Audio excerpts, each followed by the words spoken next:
Hey guys, it's Heather from Tomatoes, Puppies, and Everything Gardening. I'm about to do something that's going to make me really, really sad, but I think I need to do it. I know I need to do it because it's not safe for my family to eat the food that is in this raised bed area because there are a million larkspur seedlings in here. And larkspur looks like this. You can see I've got gorgeous bok choys growing, but because of the larkspur, I do not feel safe to feed my family any of this food. Larkspur is very poisonous, especially as seed and young seedlings.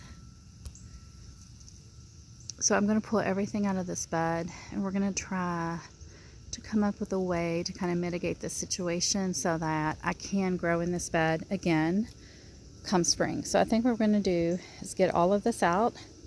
We're going to put down a cover crop, and we're going to do winter peas. I think this is going to work out good. I also have some watermelon radishes in here growing, but I do not feel safe to pull those and feed those to my family. But this one's growing really well.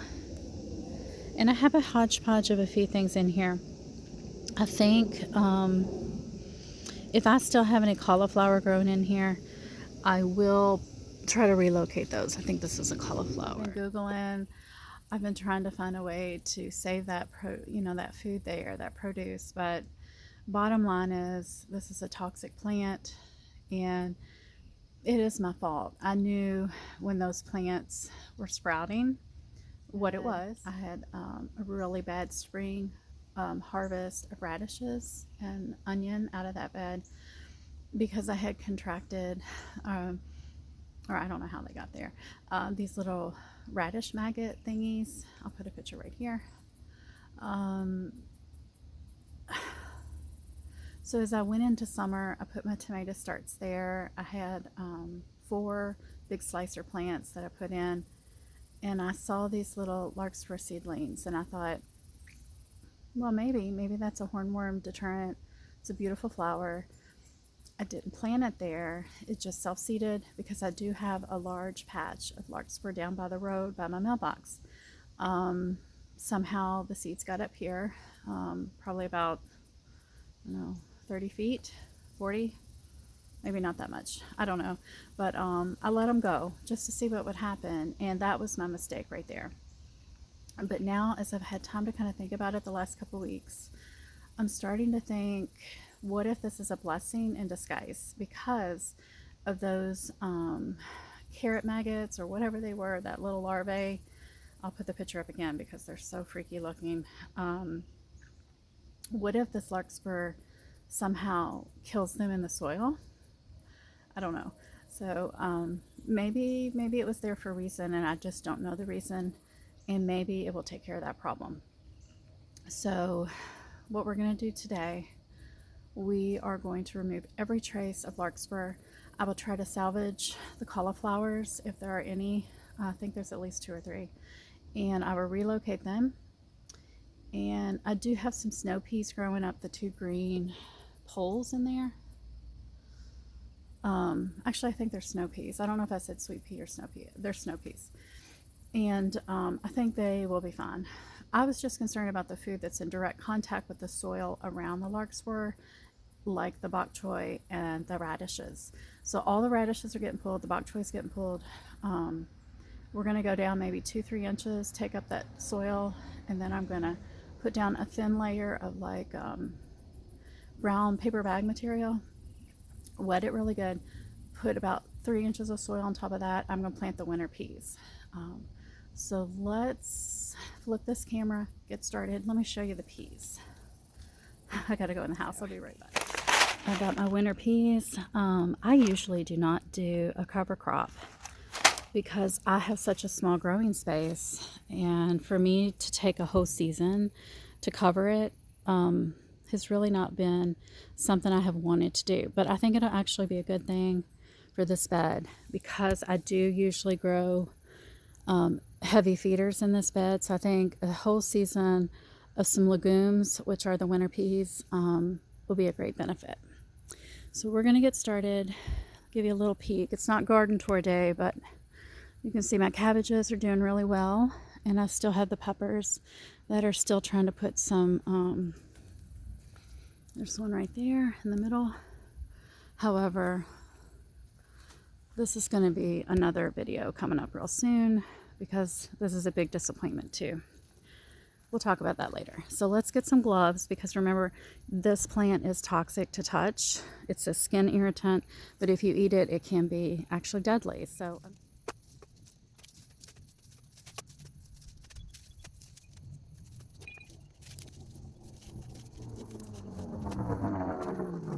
far I have about 3 or 4 cauliflowers that I'm going to relocate and try to save. So that's the bright to the sad moment. Definitely the delphinium, the larkspur flowers, they are stunning. Let me put pictures up here because they are gorgeous. I've grown them for like 3 or 4 years now. They often come in like your mixed wildflower blends, and that's where mine came from initially. That's how I got started with larkspur. And then they just kept self-seeding every single year. And they're just stunning. They come back in all these beautiful pastel bright colors in a time of year where it is just dreary, and you know, it's the beginning of spring and you need some color. They're there for you, but I don't want to have to deal with this again. So I don't know. I'm sure when I see them in the spring, and I will have them everywhere in the front yard, we just got to keep them out of our food area. So that'll be the focus. This spring is looking for larkspur babies, and right now I'm looking for chickweed babies, so I'll have to switch over to the larkspur here in a little bit.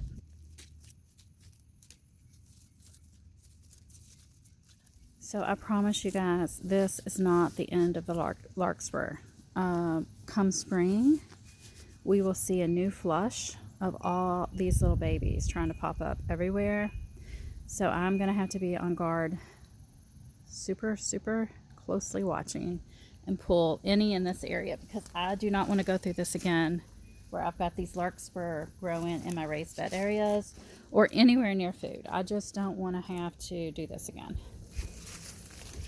And it was okay this summer, you know, with the tomatoes, because the larkspur flowers, they were not directly in contact with the fruit of the tomato. They were growing alongside the tomato plants in this bed, but they were not touching the fruit. The fruit was not in the soil with the larkspur. So I didn't worry about that. And I'm still here. I ate all those tomatoes. So that was okay. But this, I don't feel safe with. Don't feel safe having these guys. I mean, literally, you can see the larkspur seedlings there, right kind of out of the spot where the seed kind of sprouted for this bok choy. So lesson learned, but hopefully that was like one of those sort of kind of unanswered prayer situations where maybe this did something for the pests that were in this bed. I don't know. We'll see. Maybe it has no effect at all. This is just me kind of trying to make myself feel better about this situation and hoping that there is some benefit from what happened here. So I think when we move and get to the new property, I do not think I'll plant larkspur or delphinium. I think I'm going to take things that are completely super toxic like that and just not deal with them at all, because I've got pets. Maybe someday we'll have livestock. I don't want to worry about seeds scattering and migrating, Okay, so I've got most of this cleared. Remember, I'm going to go down about 3 inches, take out that soil and just recycle it down by the mailbox area, my cottage garden area. So if there are some seeds still in there, they can just pop up on their own next spring. Remember, larkspur does not transfer well. So I'm not going to worry with keeping any of those plants. They're going straight into the trash. I don't want the deer. I normally throw my produce that, I'm cleaning up from the garden into the woods for the deer. I don't want them to eat the larkspur either, even though they would love the bok choy. Don't want to poison the deer. One observation I made here in this bed is there were no squirrel holes So almost all of my beds, you can see right here. Here's a squirrel hole. They dig. There's a big one. They love to dig in my beds. It's like that's the funnest part of their day. They just love to dig in my containers, my raised beds, my in-ground beds. But I noticed here with all the larkspur, they did not dig. So I guess they know naturally, hey, it's toxic, it's poisonous, stay away. So I'm sure now that it's cleared, they're going to go mad and destroy that bed. There's some coleus babies, but that's not what I want to show you. So this time of year, I was talking about chickweed, and this is a good time of year just to be walking around looking for chickweed seedlings. Like right there, 90% sure that is a chickweed. I would pull that. But now I will also be looking for the larkspur seedlings. There's one. There's one. There's one. So another problem with larkspur, it looks like a cilantro baby.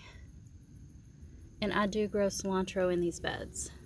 So wouldn't it be horrible for someone to think that's cilantro and think, oh, I want a little snack, and they pull it and they eat it and they get real sick or worse. So I'm really glad I went ahead and just knocked this out. Hopefully this bed will be nice and usable in the spring after we do our winter crop. And I'll just have to be on the lookout, and it'll probably take me a couple years to get all of these larkspur seedlings, seeds out of this area, because I noticed also there's some that have migrated over here.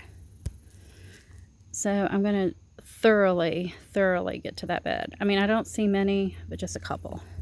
So I don't think I'll have to pull that bed, which is great because I've got onions, broccoli, and there's actually peas back there too. So most of these peas here, these are snow peas. They got a little roughed up. Some of these probably will die because I may have destroyed the roots. But I think they're okay to stay. And, you know, they're not going to produce for a long time. We've got most of the larkspur out. And we're going to basically be burying whatever seeds are still in this bed. All right, guys, just a quick insert here that I did Google, and then I also checked with my plant app that I was telling you correctly on chickweed, which is the one there in the center. It is pretty distinct, and I feel like I can identify it really quickly now, but I just want to make sure so I'm not telling you guys the wrong thing. Look at all of these basil babies. They are just going nuts. Unfortunately, the other stuff I planted in this bed did not do well. So we're going to flip this bed in a future video. This is going to be my winter lettuce bed. I'm going to cover it, and then we're going to sow a bunch of different lettuces, maybe some other greens. Okay, so I think we're at the point I'm going to get the big shovel. Tonto, he's like, what is taking Mom so long to get this project done? It's because I keep finding these little larkspur seedlings. So I wanted to show you another example of where if you didn't know really what you were looking at, it could maybe be a dangerous situation. So looks like I need to get out here and put something on my broccoli. This here is larkspur. This is a carrot, but they look so similar, right? They're true leaves that are starting to come out. So to be safe, I'm going to go ahead and pull them all. And yeah, I should have my gloves on here.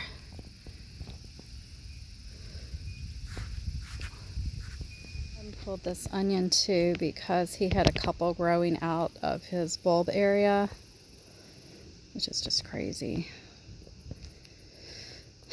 So there's a good onion down the drain. Whoop, there's another one. I thought I had this bed cleared.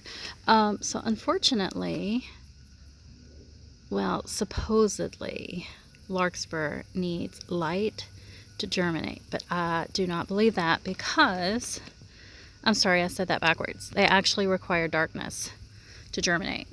I know that's not true because these guys have germinated beautifully, and it is early fall, and they had plenty of light, so not sure what's up about that.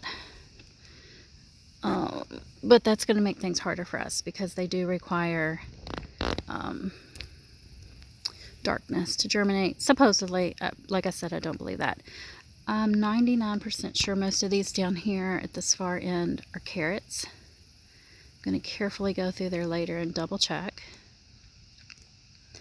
I mean, obviously I would know at some point that they're carrots. I just want to get rid of all the larkspur. I just found one of those woolly bear caterpillars. He was under some pepper plant leaves that I had pruned. So I think I'm going to relocate him.